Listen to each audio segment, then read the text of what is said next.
A nombre de Liberalia Ediciones, les damos la bienvenida al lanzamiento de la novela gráfica El Cardenal. La memoria del Cardenal va a permanecer para siempre con nosotros.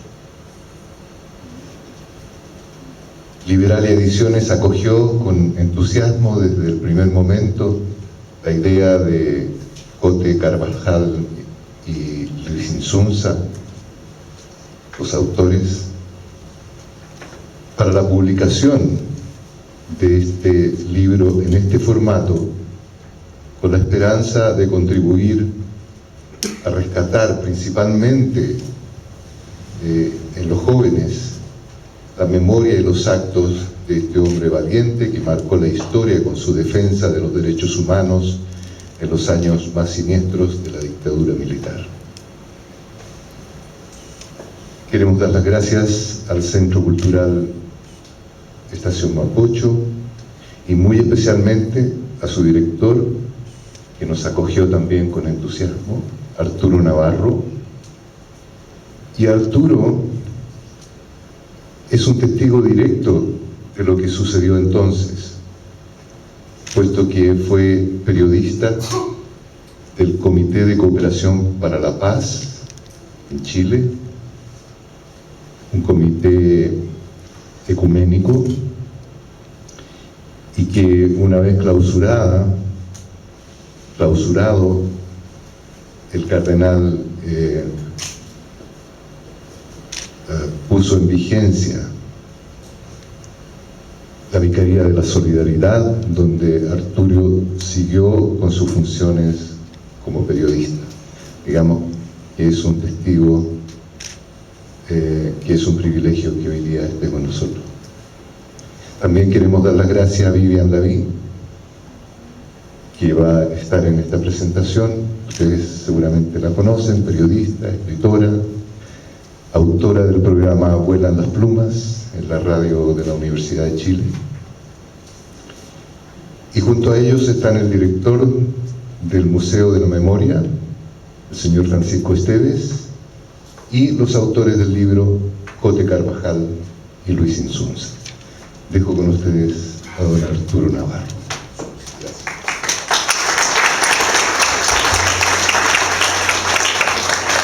Muchas gracias, Pedro. Los derechos humanos es un tema en el cual no hay ni moderación, ni hay objetividad, ni hay una mirada distante. Los derechos humanos son y se respetan, y punto. Por eso es un poco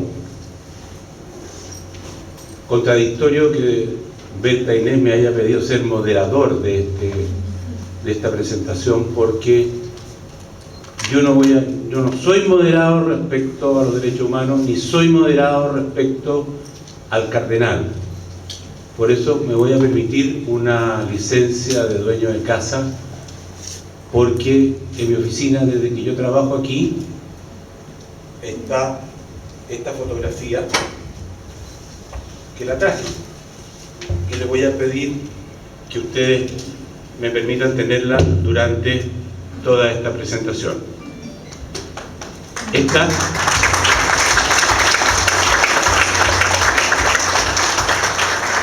es la foto oficial del cardenal, que fue tomada además por un fotógrafo que fue presidente de la AFI, de la Asociación de Fotógrafos Independientes, por un fotógrafo que fue,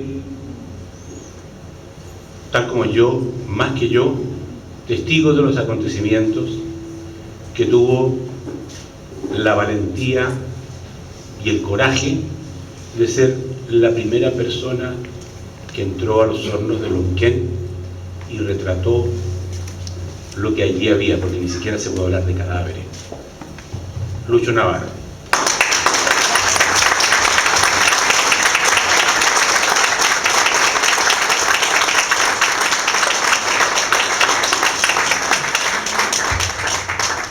De más está decirle que desde la época después de la Vicaría, luego el diario La Época, y desde el Centro Cultural Estación Mapocho trabajamos juntos. Luis es el fotógrafo del Centro Cultural Estación Mapocho y va a serlo siempre, porque en los derechos humanos no hay moderación. Y él merece tener un trabajo como este, en el cual lo conocemos, lo valoramos y lo queremos. Gracias, Lucho, por haber estado todos estos años con nosotros. Muchas gracias.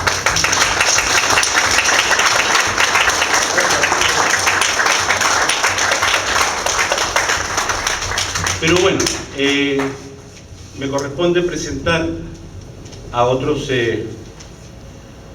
participantes y quiero pedirles entonces que primero Vivian nos dé su mirada de lo que fue el cardenal y lo que es para ella este libro, que pertenece a una trilogía que mi padrino calificaba de increíble. Él no era precisamente un partidario del trabajo de la Vicaría ni nada de eso, y en la época de Allende tampoco era partidario del presidente Allende, y decía: somos muy desgraciados en Chile, me decía, porque nos han tocado 3 guata coloradas. Tener un presidente colorado, bueno, ya. Tener un comandante en jefe del ejército como el general Prats, guata colorada, ya. Pero además tener un cardenal guata colorada, ya es demasiado. Dime.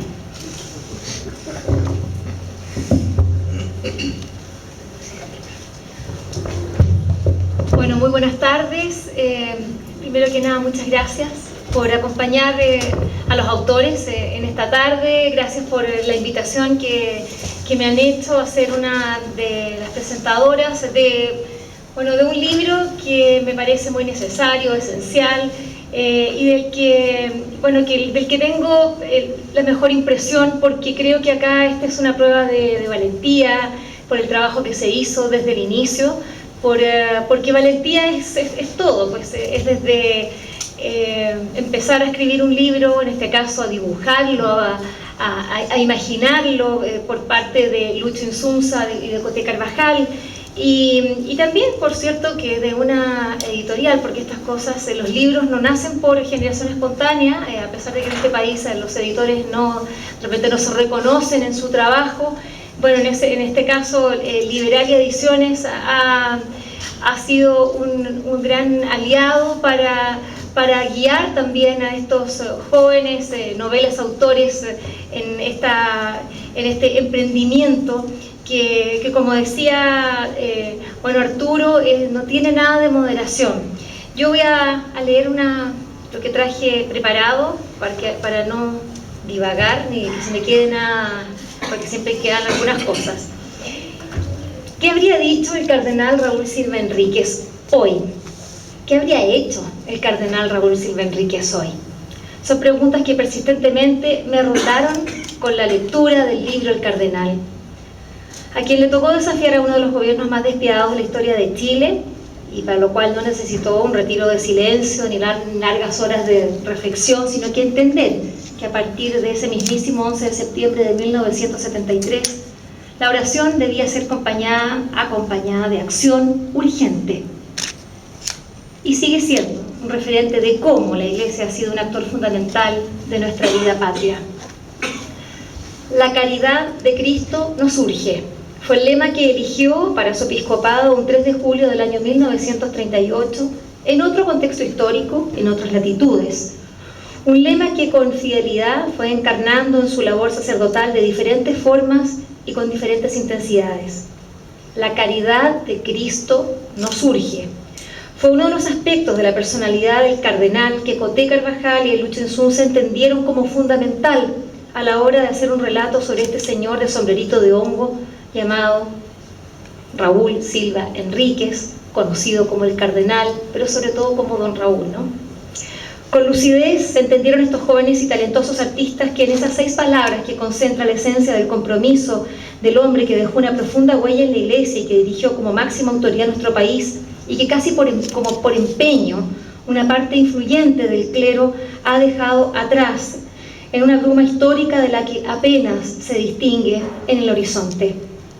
La visita del Papa Francisco I, ¿no? Juan Pablo en el 81. Francisco nos demostró, ¿no el primero? No. Yo tenía entendido que sí, pero no importa. No, ¿Está el bien? primero no se dice. El primero, perfecto. Francisco a secas nos demostró que la Iglesia está confundida hoy, al punto que ha sido la propia feligresía la que se lo ha representado con la desidia de muchos y el activismo de pocos, exigiéndole que se pronuncie sobre las acusaciones por abusos sexuales que tanto pesan sobre la milenaria institución. Vuelvo a las preguntas iniciales. ¿Qué habría dicho? ¿Qué habría hecho el cardenal? Bueno, creo que el cardenal no habría imaginado jamás que el rostro del horror se había hecho carne con tal profundidad al interior de la Iglesia chilena y universal desde hacía rato. Y que en los mismos momentos en los que él la transformaba en un espacio de refugio y esperanza, otros ya lo utilizaban como una sala de torturas y de impunidad. Más de 80 nombres registra la ONG estadounidense Bishop Accountability y que corresponden a sacerdotes de diferentes congregaciones chilenas cuyas gravísimas faltas le dieron un giro inesperado pero previsible a la gira papal. Bueno, es imposible hablar de la Iglesia chilena hoy sin pensar en lo que ha sucedido en la última década a este respecto. Desde la actitud de las víctimas, que comenzaron a hablar cada vez más fuerte, la manera como la Iglesia ha procesado al interior de ella estas acusaciones, la situación actual y futura de los acusados y condenados y finalmente la respuesta del pueblo chileno frente a todo ese doloroso panorama. Un escenario demasiado contradictorio si se le compara con el que nos propone Lucho y Cote, quienes se sumergieron en una historia que no vivieron. Una parte de la historia de la Iglesia que, insistimos, ha sido silenciada y que por lo mismo debieron ir en su búsqueda. Lucho dice que no sabía nada o casi nada del cardenal Raúl Silva Enríquez y que hoy, sin embargo, se declara su fan. Para ello tuvo que leer sobre su trabajo, su vida y también informarse de lo que pasaba en el Chile de entonces, como por ejemplo la tortura y la desaparición de cuerpos en el fondo del mar. Eso lo conmocionó a tal punto que junto a Cote decidieron incluirlo en su trabajo como una manera de remecer a esos otros jóvenes a los que les está destinado este libro, para que a través de este lenguaje gráfico comprendan la profundidad de esa herida llamada desmemoria e impunidad. Dice Cote que cuando comenzaron no entendían muy bien la figura, y comenzaron el trabajo del libro, tanto no entendían la figura del cardenal o del sacerdote, pero intuían que era algo importante, y por eso es que, bueno, leyeron la biografía escrita por Ascanio Cavallo y otros documentos históricos. Todo esto les permitió ir aquilatando el peso de don Raúl, como le decían sus más cercanos. Y es que esto de hacer dibujitos no es una cuestión de lápiz y papel o de, para decirlo de manera más contemporánea, moderna, de computador y programas de diseño e ilustración. Necesitaron una memoria de quienes algunos consideran como un santo, y que para las clases acomodadas en sus billeteras y en su moral era un cura rojo y molesto. Un hombre prácticamente olvidado para la historia oficial, no solo para ella, también para la propia Iglesia. Me sorprende que no ver sacerdotes acá, muchísimos sacerdotes, hartos. Ojalá que, bueno, claro, hoy día no andan de negro pero me gustaría, me encanta saber, me dice Sergio que sí, me dices que sí hay muchos sacerdotes. Bueno, yo creo que deben ser muchos más los salesianos, pero bueno, me alegra que también hayan sacerdotes hoy día. Me hubiese gustado que hubiesen muchos más. Sí, me dice que sí, que están bien, Sergio, ya, están también. Bueno, pero la Iglesia no destaca precisamente al cardenal Raúl Silva Enríquez como un hombre extraordinario, fuera de la norma, que entendió la urgencia de tomar una posición clara e irreductible desde aquel 11 de septiembre. En cambio, ha preferido la Iglesia, con su parsimonia milenaria, que sean los exégetas de ojalá un par de cientos de años más los que ponderen la obra de este abogado de profesión y cura por vocación. Pero la porfiada realidad y la voluntad de estos jóvenes ilustradores talentosos y comprometidos, Coté Carvajal y Lucho Insunza, nos vienen a recordar la figura y el legado de don Raúl, representándolo desde la misma portada en una actitud activa, caminando con determinación mientras se aleja de las graderías donde están los militares custodiando a esos hombres envueltos por las frazadas del Estado y Nacional, como las ha testimoniado Jorge Montealegre en su libro del mismo nombre.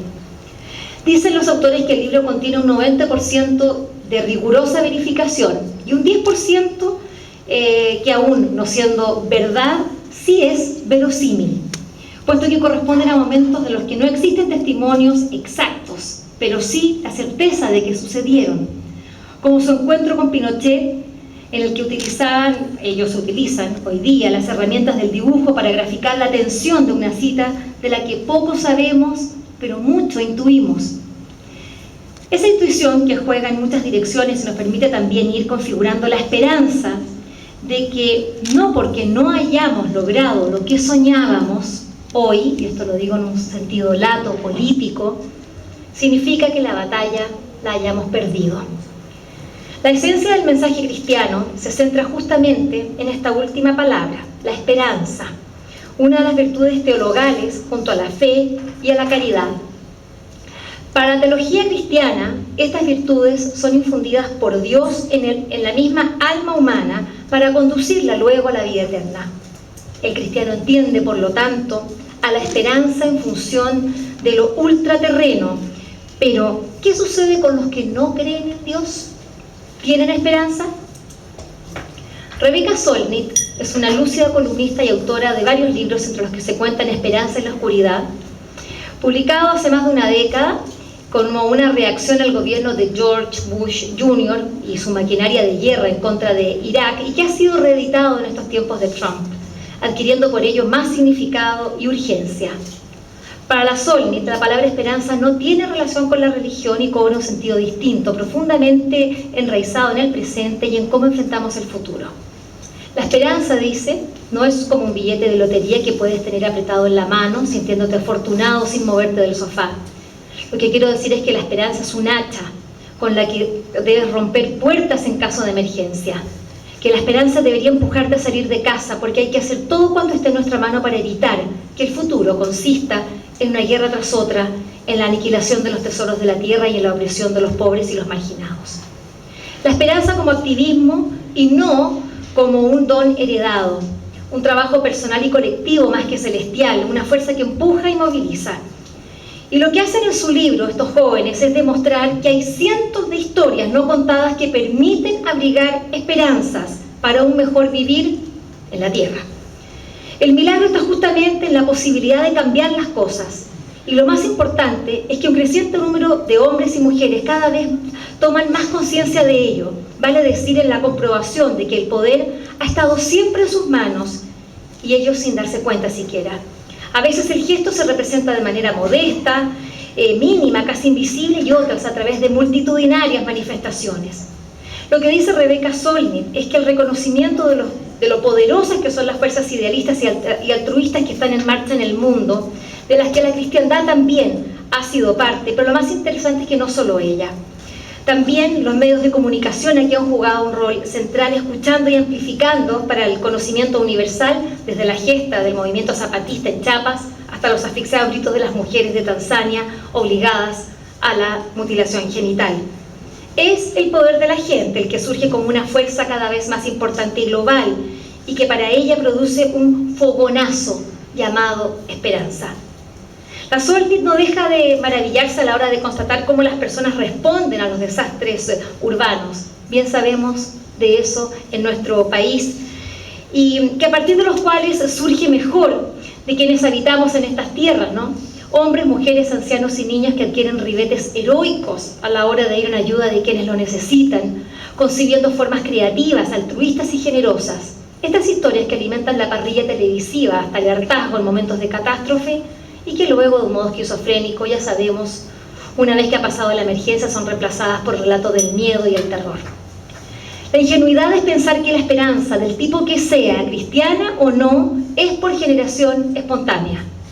La memoria, y estoy citando al teólogo Walter Brueggemann, la memoria produce esperanza de la misma manera que la amnesia produce desesperación. De modo que, al igual que la esperanza cristiana, hay una historia de la cual embeberse. Para la primera es la Biblia, para la otra es la relación de los hechos, el periodismo y la literatura. Pues, y ahora estoy citando a Solnit, aunque la esperanza se refiere al futuro, los motivos para la esperanza yacen en los registros y en los recuerdos del pasado. Podemos hablar de un pasado que no consistió más que en derrotas, crueldades e injusticias, o de un pasado que respondió a una maravillosa edad dorada donde, ahora irremediablemente perdida, o podemos hablar de una historia más complicada y precisa, una en la que hay sitio para lo mejor y lo peor, para atrocidades y liberaciones, dolor y júbilo. Una memoria acorde con la complejidad del pasado y con todo el elenco de participantes.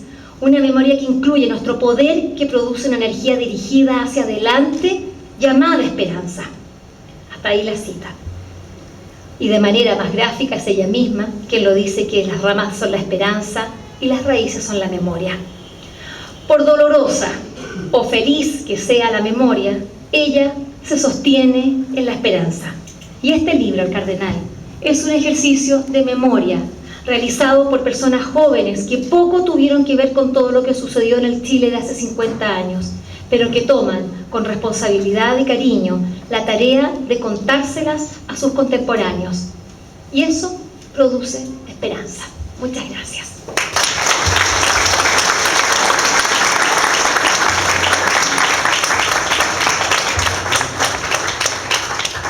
Quedémonos con la última frase de Vivian, porque era la última frase que siempre nos decía el cardenal cuando nos reuníamos los periodistas del Boletín Solidaridad. Siempre hay que terminar con esperanza. Todos los artículos tienen que terminar con esperanza. Y levantaba la mano. Tenían que terminar arriba, porque los artículos eran terribles. Los contenidos que escribíamos eran periodísticos. En esa época se reporteaba con las dificultades que correspondía, se reporteaban los comedores, se reporteaban los recursos de amparo, se reporteaban todas las atrocidades que ocurrían, y él nos exigía, pero tienen que terminar con esperanza. Y yo, como era el editor, tenía que muchas veces meterle a la esperanza a los artículos un poquito a la fuerza. Ahí tengo varios colegas que todavía no están muy convencidos de que por qué le metía tanta esperanza a la cuestión, pero esa era la instrucción de don Raúl, que era también editor, y digo también, subrayado también, porque don Raúl era un hombre universal. O sea, me han dicho que Leonardo da Vinci es un hombre universal. Es muy probable, no me tocó conocerlo como don Raúl. Pero don Raúl es un tipo que estaba en la reforma universitaria. No habría habido Fernando Castillo ni reforma universitaria en la Universidad Católica si don Raúl no hubiera sido el cardenal. No habría habido aldeas SOS para los niños si no hubiera existido el cardenal. No habría existido la pastoral obrera. No habría existido muchos medios de comunicación, la radio chilena, el propio Boletín Solidaridad, la revista Análisis. No habría existido el Banco del Desarrollo. No habría existido la Academia de Humanismo Cristiano. No habría existido Cáritas. ¿Se dan cuenta de todo lo que eso significa? Y por supuesto, no habría existido reforma agraria. Entonces, con una persona de esa magnitud, realmente es muy adecuado que un director de un museo de la memoria nos venga a contar.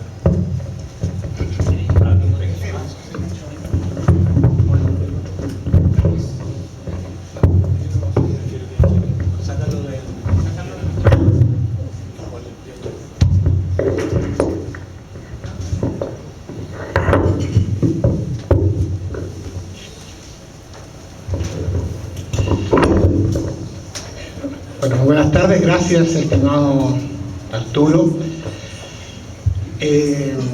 En el Museo de la Memoria tenemos una foto de mí del cardenal que debe casi 1 metro. No pude traerla porque era grande, pero me parece bien que esté encabezando aquí esta conversación, la fotografía del cardenal Raúl Silva Enrique. Debo señalar que varias cosas, pero por cierto me sumo al homenaje o a la ratificación de la valía de Lucho, que no sé, que está todavía cumpliendo sus labores profesionales. O sea, son 20 segundos para recibir el homenaje y de ahí para adelante tiene que seguir trabajando. Eso es un profesionalismo que cabe destacar porque él ha estado siempre presente en todos los momentos y en este momento tan significativo que Arturo nos señala. Quiero también saludar a la editorial Liberalia, a quienes son los representantes de esta editorial, por atreverse a publicar esta novela gráfica, y fue un atrevimiento, yo creo que ustedes lo han evaluado bien y nosotros muy bien, de que salga esta novela gráfica. Y por cierto, bueno, saludar a quienes están en esta mesa, los autores, a Coté Carvajal y a Lucho Insunza,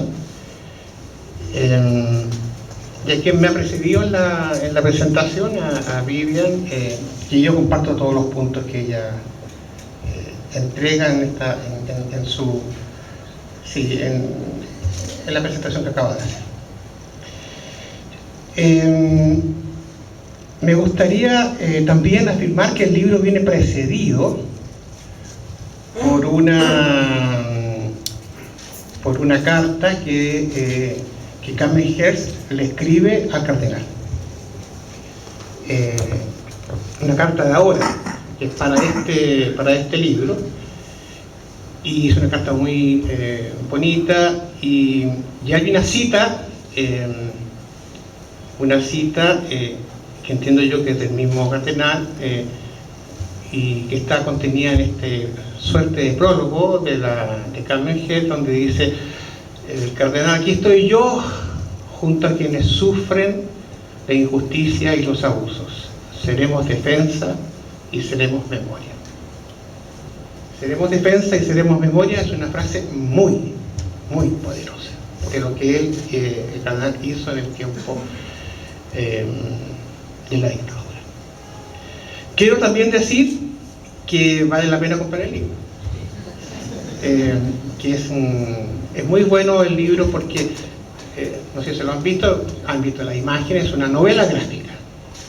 Es un género, la novela gráfica es un género y es un género muy respetado, y aquí tenemos dos excelentes cultores de la novela gráfica. Y la novela gráfica se ubica entre la novela como tradicional y el cine. Y entre el cómic y el cine, y eso juega con esas relaciones. Y en el libro es interesante porque se adelanta la historia, hay racontos y hay historias paralelas y hay personajes principales y secundarios. Es un texto atractivo y que se lee fácilmente, y al mismo tiempo nos cuenta quién era este personaje. Así que felicitaciones a ambos. También hay que decir que aquí en este mismo lugar, en este mismo espacio, en el Centro Cultural de Estación Mapocho, un grupo de personas que está aquí presente realizó un homenaje al cardenal Raúl Silva Enrique, bajo la coordinación de la Secretaría Ejecutiva en ese momento de Claudio, que está aquí, Claudio Ramsey, y también con el apoyo entusiasta de alguien que es muy conocido en esta casa, que es Luis Elgueta, efectivamente. Pues bien, Yo tengo voy a hablar, bueno, la peculiaridad es que yo no sé si estoy invitado por eso o si sabían eso no me habrían invitado, pero no puedo hablar desde una perspectiva muy así como desde dentro de la iglesia o como un cristiano militante, no, porque yo no lo fui, o sea, pertenezco como a otro sector aunque la formación es universal, digamos, pertenezco como a otro sector de la sociedad que no se declaraba o no actuaba en la vida social y política como cristianos. Pero que sin embargo aprendió en esa lucha a reconocer el valor enorme del cardenal Raúl Silva Enríquez. Por lo mismo, yo tengo la impresión, con todo lo que uno puede valorar la figura del cardenal, que él es también un hijo de su tiempo. Y decir de que la Iglesia, en ese periodo donde él es cardenal, asume el compromiso de su tiempo, que es la justicia social. Fundamentalmente. O sea, es una Iglesia que no se queda atrás en lo que es la justicia social. Y va a tratar de dar, con el cardenal a la cabeza, el ejemplo de que efectivamente está comprometida con esa justicia social. Pero hay que decir de que el compromiso con la justicia social es más amplio que el de la Iglesia. Y es más amplio que el del propio cardenal, porque es un movimiento social, político, donde también está el conjunto de la izquierda y del centro político, al final, que se conjugan en favor de generar en el país un avance muy significativo en materia de justicia social. Yo creo que el cardenal, si uno lee el texto, se da cuenta que es alguien que supo estar puesto en el tiempo que debía estar. Él se forma como siendo moderno, pero entra de una manera más bien convencional al sacerdocio y a la orden salesiana. Pero son las exigencias de su tiempo, que son las exigencias políticas, las grandes exigencias políticas de su tiempo, lo que lo va transformando. Entonces uno puede decir que el cardenal dialoga extraordinariamente bien con el signo de los tiempos y es capaz de expresarlos. Y seguramente él no tenía por qué prever lo que venía en Chile, pero fue esa capacidad de dialogar con el signo de los tiempos lo que lo convierte en este personaje histórico tan querido para los creyentes como para los no creyentes, y que se convierte en un baluarte del verdadero humanismo en Chile. Su vida en el sacerdocio y dentro de la jerarquía eclesiástica se acompaña, como aquí también se muestra en esta novela, por los cambios políticos que ocurren en el país. O sea, coincide con los tiempos ya tempranos de Pedro Aguirre Cerda, pero también con los tiempos de Frei Padre y particularmente el gran rol que él tiene en lo que fue el periodo del gobierno del presidente Allende. Es especialmente interesante esta relación entre el presidente Allende y el cardenal Raúl Silva Enríquez, porque de algún modo estos dos líderes, Allende y cardenal, expresan su tiempo también, y lo hacen con ese compromiso profundo con el pueblo. Es un tiempo en que la política estaba mucho más cercana del pueblo de lo que está ahora. Me refiero a la política que tiene que ver con la transformación de la sociedad.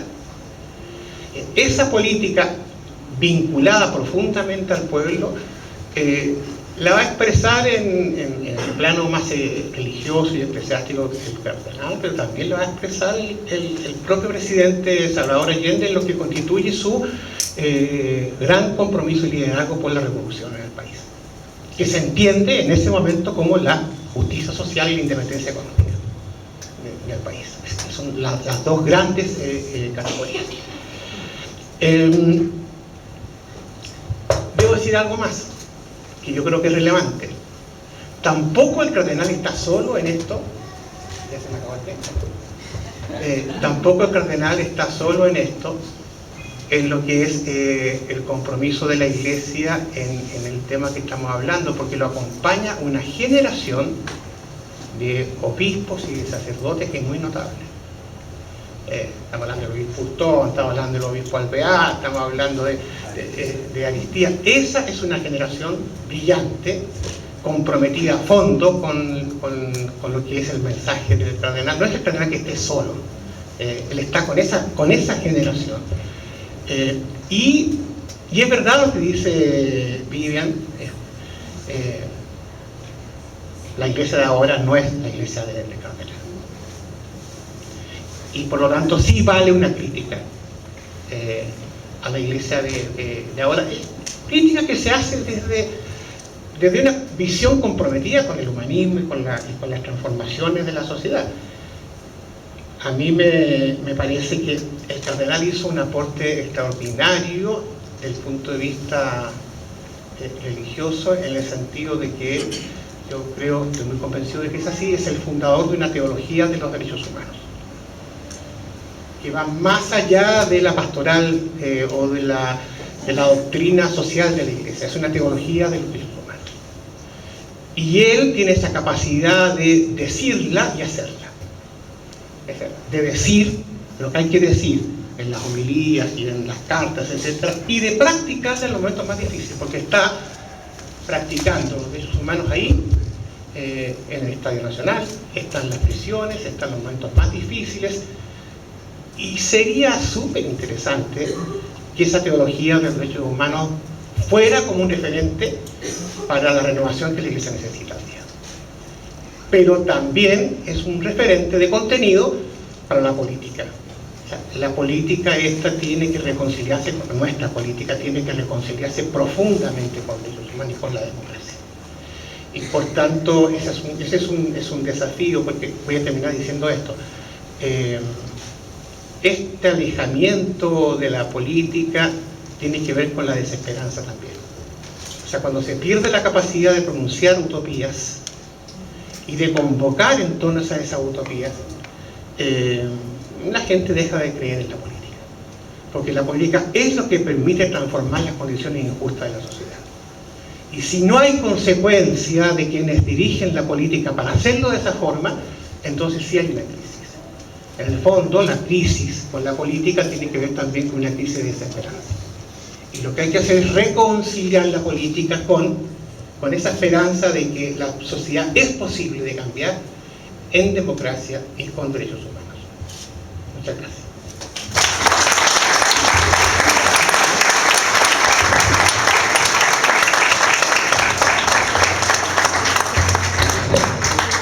Muy bien. Yo creo que para estar de fuera de la iglesia lo interpretaste bastante bien. Sí. A lo mejor no habría sido tanto.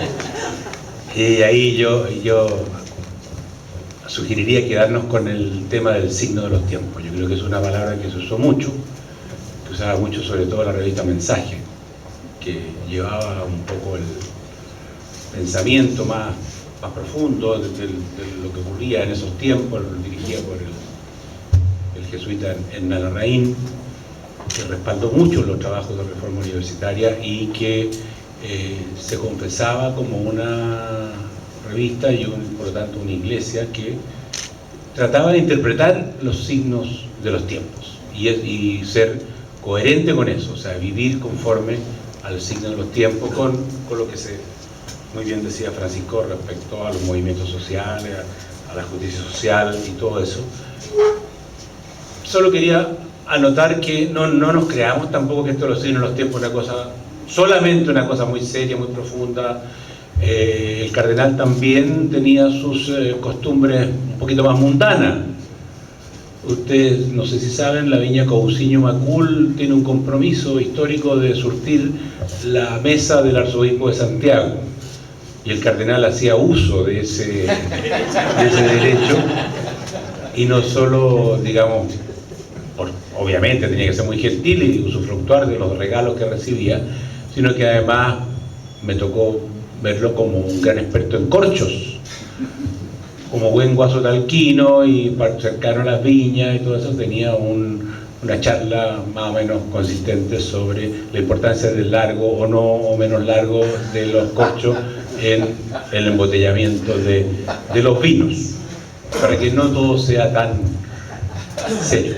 Pero ahora vamos a entrar a dialogar un poco con los autores, y yo quiero introducirlos tratando también de juntar los signos de los tiempos, que yo entendía lo que era una novela gráfica, que en esa época a lo mejor se llamaban historietas, se llamaban cómics, se llamaban tebeos, ¿ah?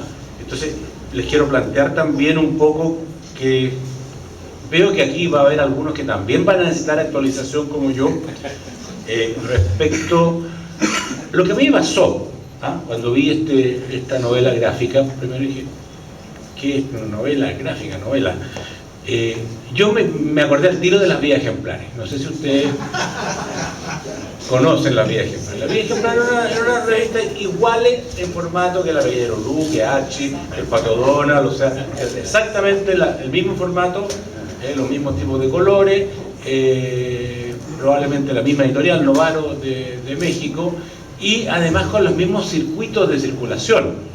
Yo me acuerdo que yo juntaba las historietas, todas venían juntas, un montón de Archie con pequeñas Lulú, Vidas Ejemplares, y uno las iba a cambiar. Tenían una larga vida, esta historieta uno pagaba 10 pesos, entregaba una que había leído y recibía otra.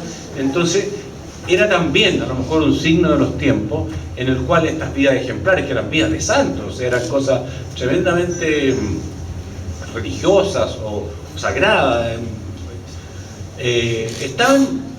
eran muy cotidianas, o sea, eso es lo que eran parte de la vida de los niños, porque todo este comercio era un poco clandestino. O sea, yo no sé si mi papá sabía que yo con 10 pesos iba y cambiaba las revistas, te fijas, era un tipo de circulación de cierto nivel etario. Y la otra impresión que yo tuve de recibir este libro es un recuerdo inmediato del Boletín Solidaridad, y en general de las publicaciones de la Vicaría, y también de una revista en la cual yo trabajaba en paralelo con el Bole, que era la revista APSI. El Bole era la actualidad nacional, el APSI era la actualidad internacional. Entonces, si uno juntaba las dos cosas, tenía algo más o menos parecido a una revista de tiempos normales. ¿Y por qué lo encontré parecido? Porque fíjense ustedes que estuve revisando la Solidaridad, estuve revisando los APSI, estuve revisando los otros libros de la Vicaría, porque la Vicaría produjo muchos libros, sobre todo con motivo del Año Internacional de los Derechos Humanos, el año 78, y esos libros tenían mucha estructura como del cómic, del relato, de lo importante que era la fotografía o el gráfico, y lo poco importante que eran los nombres, las personas, la vida social, digamos. O sea, cómo también hemos involucionado respecto a cómo hoy día de repente son tan importantes en las publicaciones en general la fotografía y el rostro y el nombre de la persona que aparece abajo.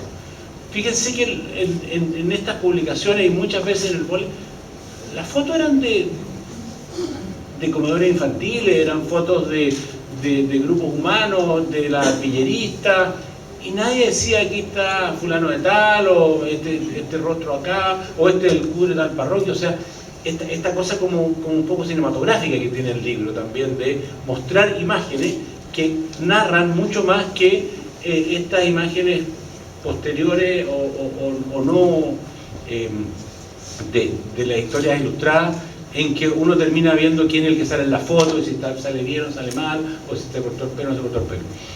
Yo creo que también ellos han recogido, así como han hecho una vía ejemplar. O sea, qué diablo, si existieran las vías ejemplares todavía, evidentemente los mexicanos habrían hecho una vía ejemplar de Don Raúl.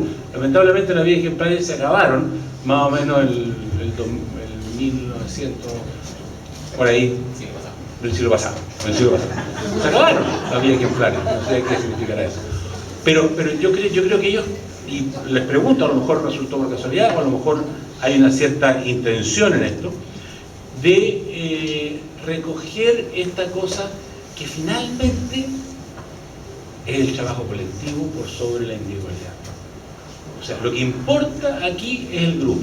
Lo que importa aquí, lo que decía Francisco, el grupo de obispos. O sea, tampoco el cardenal habría existido sin Alvear, sin Fernando Aristía, sin el grupo que lo acompañaba, sin Monseñor Larraín, que obispo de Talca, que inició la reforma agraria. O sea, yo creo que en aquella época, y está un poco reflejado en lo de ustedes, quizás podría ser un poco más, lo más importante era el colectivo, era el grupo.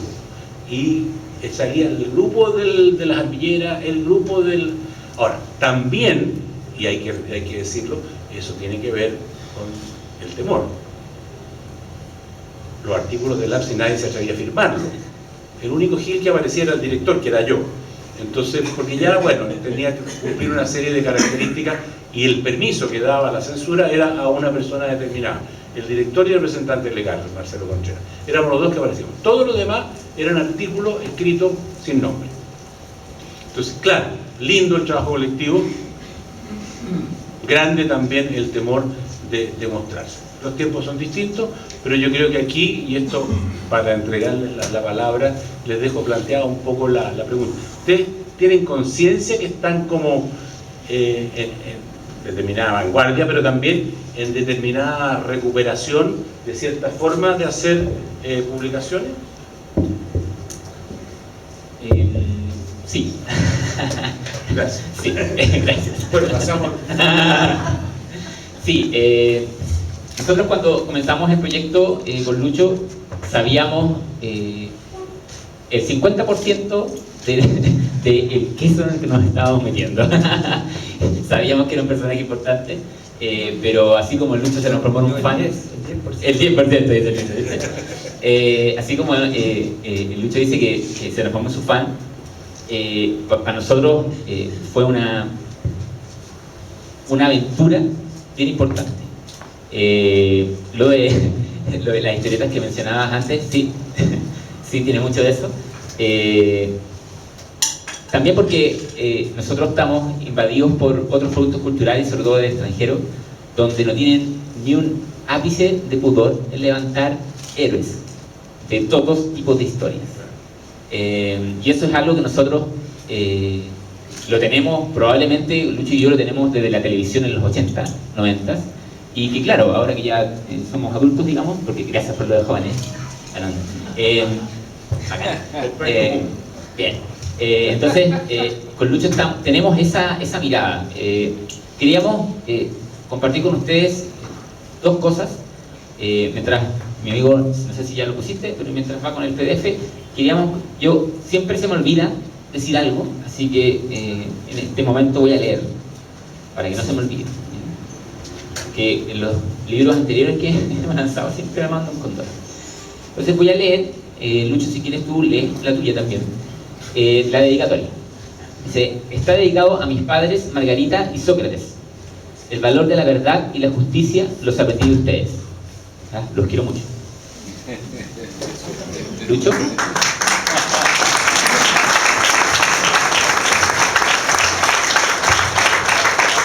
Bueno, dice así: a mi abuela Graciela Córdoba, quien me bendijo en sus brazos al ser un infante y me alentó a luchar por los sueños y la libertad.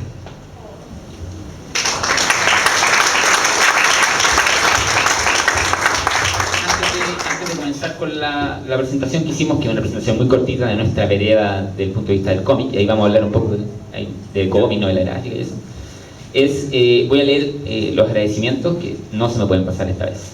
A este libro le costó más de 3 años existir. Hay mucho trabajo, corazón y, por qué no decirlo, mucho sufrimiento.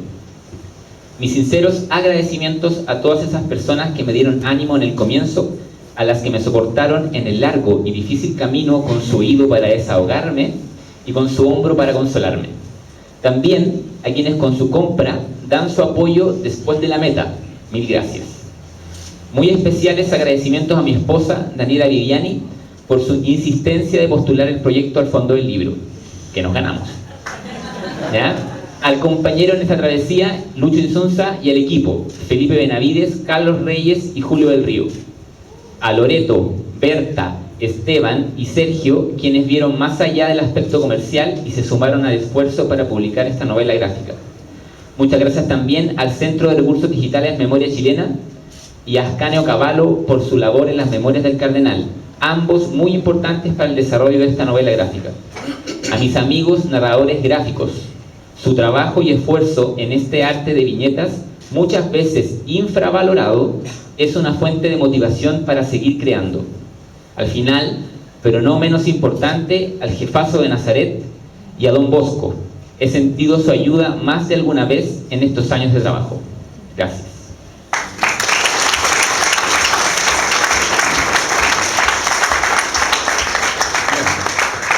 La mía más cortita. Dice: a mis padres y formadores de carácter, Antonio y Loreto. A mi esposa y apoyo incondicional, Isabel. A mis 3 hijos, en especial Gastón, mi fan número 1.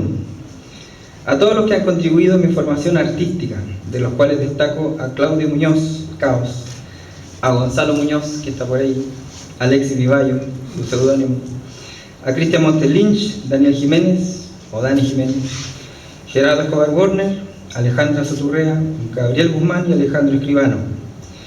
Mención especial a quienes me han impulsado directa e indirectamente: Germán Valenzuela, Gonzalo Martínez, Cristiano Kolomansky, Carlos Reyes y mi compañero de armas, Cote Carvajal, junto a su esposa Daniela.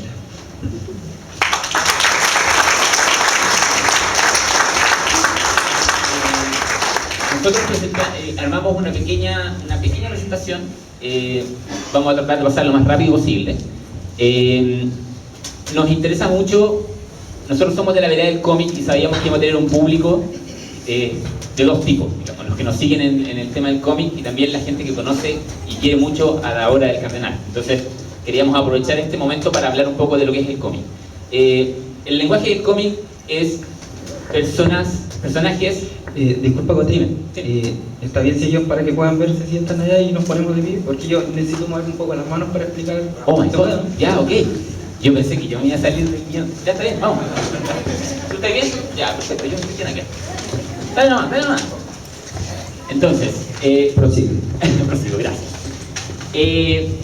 Nos interesa mucho que lo que es novela gráfica, o cómic, o manga, o fumetti, o tebeo, como decían hace un rato, fan de cine, aprovechando que están unos amigos en Angulema ahora,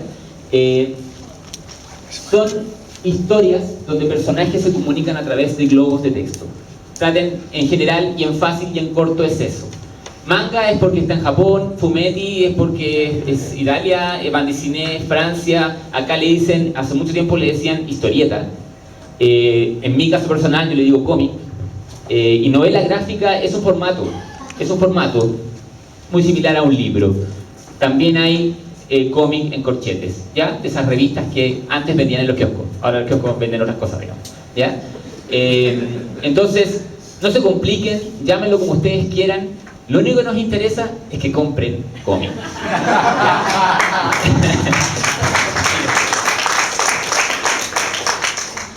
Lo que personalmente a mí me interesaba mucho decirlo, es que el cómic, a pesar de que ustedes ven más de 100 páginas del cómic en este libro, el cómic sucede en la parte blanca, entre las viñetas. Las viñetas son los recuadros, ¿ya? Ustedes dirán, entonces, ¿para qué hacen más de 100 páginas con viñetas si en realidad el cómic sucede en el espacio blanco entre ellas? Esa es la magia del cómic, ¿ya? Ustedes, por ejemplo, en la parte izquierda de la proyección, vemos a Manuel, uno de los personajes, y en la siguiente viñeta vemos un auto. Y en la primera no aparece Manuel. Entonces, ¿cómo ustedes saben que Manuel viene de alguna de esas casas que están ahí? En ninguna parte lo dice, su cerebro lo completa, ¿ya? Otro ejemplo, en la parte derecha, ustedes ven un pedazo oscuro de un auto, pero no es un auto, es un pedazo de un auto. Y ustedes completan la parte de atrás del auto. De hecho, en ninguna parte dice que en el auto están esos 2 tipos tan simpáticos. En ninguna parte lo dice. Su cerebro llena esa información, ¿ya? Y eso es lo que hace el cómic en el cerebro de los niños y de los adultos, de todos. Por eso, nosotros con el Lucho y con mucha gente, colegas y amigos, lo tenemos como un lenguaje propio. No es como el cine en papel, no es como la novela escrita pero con dibujos, no. Esto es un lenguaje propio y hace muchos años que en Chile existe. Ustedes, sobre todo, son testigos de eso más que nosotros. ¿Ya? Siguiente, por favor, amigo. Lucho, su turno. Bien, y bueno, como lenguaje propio tiene sus códigos. Aquí podemos ver una secuencia, ¿ya? Y nos preocupamos bastante de utilizar bien estos códigos para que fuera entendible a todo tipo de público, a público que está acostumbrado a leer historietas y a quienes muy pocas veces han tomado una, ¿ya? Y el pie forzado que Cote me pidió al principio fue que vamos a usar un viñeteo tradicional. ¿A qué me refiero con esto? Uno, para poder dar más espectacularidad ¿cierto? A las viñetas, puede poner viñetas unas encima de otras, sobrepuestas, girar la viñeta, deformarla, y sobre todo en los 90 eso se hizo mucho en el cómic americano. Entonces acá dijo Cote, no, aquí las viñetas van a ser tradicionales, ninguna viñeta encima de otra, jamás. Así que todo el cómic, para facilitar la lectura. para facilitar la lectura. Y de hecho lo dijeron aquí mismo en la mesa un par de veces. Pero, aún así, aunque el viñeteo es muy tradicional, alguien puede decir, bueno, entonces es muy fome, es muy simple de leer. Los códigos que nosotros utilizamos, nos fijamos de que pudieran acompañar lo mejor posible el sentimiento que debe tener cada escena, ¿ya? Y un breve ejemplo, no les voy a dar la lata con esto, ya estos tecnicismos. No, sí, esa, correcto, sí. Aquí hay 4 viñetas que tienen la misma forma, mismo tamaño, y eso tiene un porqué. Cuando nosotros usamos este código de repetir el mismo tamaño, queremos generar una monotonía, ¿ya? Una calma. Eso está hecho a propósito, porque para destacar lo que viene, que es una escena muy intensa donde hay acción, necesitamos el contraste de la calma para que la acción destaque. Y la acción yo la expreso a través del ancho que tienen las viñetas. Si se fijan, la de arriba tiene una altura, y a medida que viene la segunda, esa altura se va reduciendo y se va reduciendo más, como una cosa que va aumentando, ¿cierto? Cada vez más reducido, un espacio que se va apretando, que se va asfixiando, y eso tiene un porqué. Es para que dé la sensación de tensión, de incomodidad, ¿ya? Porque cuando nosotros tenemos una imagen, ¿cierto? Más o menos cuadrada, cercana al rectángulo, ¿cierto? Griego, áureo, y podemos ver el plano completo de todo lo que pasa, eso es totalmente tranquilo. Pero cuando vemos una viñeta apretada que nos incomoda, nos genera todo lo contrario, incomodidad, tensión, y ese es un momento muy tenso. Entonces esos tipos de códigos nosotros nos esforzamos por utilizarlos lo mejor posible. Ahí tienen las páginas enfrentadas nuevamente para que la... Entonces ahí está la torre. Y luego que en la cuarta viñeta de la página de la derecha llegamos al mínimo, ¿cierto? del grosor, después se abre, porque la tensión ya terminó y el momento ya es como que se congela. Entonces esos códigos nosotros usamos y tratamos de aplicarlo lo mejor posible para que sea llevadero esto de leer, ¿ya? Esa es pega absoluta de Lucho. Yo escribo el guión con ideas, pero Lucho es el que pone en página el guión, ¿ya? El guión es solo una guía. Por eso yo soy pro dibujante, a pesar de ser guionista, ¿ya? Siguiente.